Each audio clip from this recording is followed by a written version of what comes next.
Happy New Year! Just wanted to reach out to everybody and let you know that over the next 8 weeks, your management team is going to be giving you tips, tricks, and tools that you can use that will hopefully make the spring market a much better, smoother, and more importantly, productive one for you.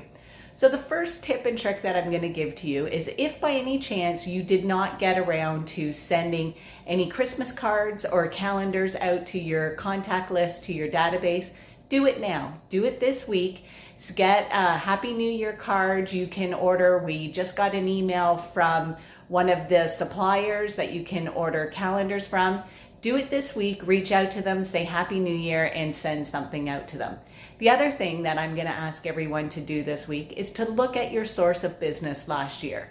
Look to see where everything came from. And for those of you who are new, what I'm gonna ask is for the people who have been in business for 1 to 3 years, if you would not mind sharing where the majority of your business came from in the past 3 years. So our brand new agents have a little bit of an idea of where they can hope to get business from in this next coming year.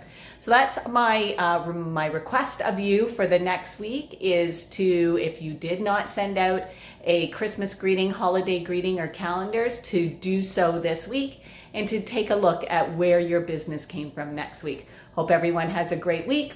2020 is going to come out amazingly. Talk to you soon.